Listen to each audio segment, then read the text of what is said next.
App crashing when calling the vcamp120.dll?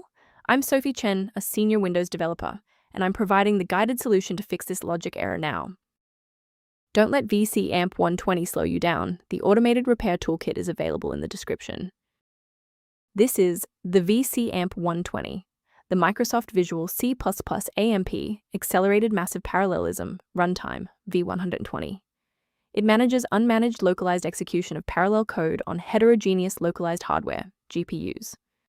Knowing the file's purpose is helpful, but now we need to physically restore it. Reinstalling Visual C AMP Runtime is the safest fix. Download both x86 and x64 editions of the Visual C redistributables from Microsoft and install them. If that initial setup didn't clear the pop-up, let's examine the specific initialization sequence assigned to your applications directory. A full system restart ensures that no background processes are currently locking the vcamp120 file. A fresh boot allows Windows to reinitialize its library map from a clean state. Take a second to bookmark this page or hit the like button before restarting. That way, you can easily resume this guide once your system has finished rebooting.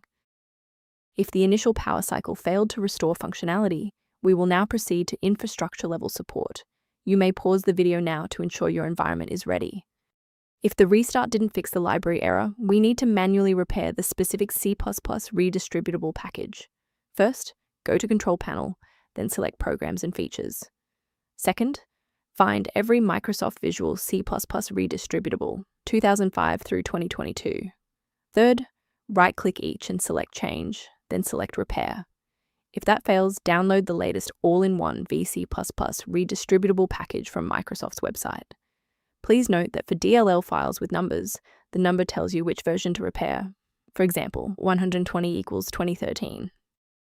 Before you finalize your changes, I need to emphasize the importance of using trusted sources. Keep in mind that vcamp120.dll must be properly registered with the Windows registry. Simply dragging and dropping the file into a folder rarely fixes the root cause of the error. A professional diagnostic tool can be a valuable asset for those looking to maintain long-term system stability and file integrity. Review repair-related information for vcamp120 by consulting the diagnostic utility linked below. To keep vcamp120 running with a stable configuration, subscribe to our channel and like this video to help us reach more users in need of support.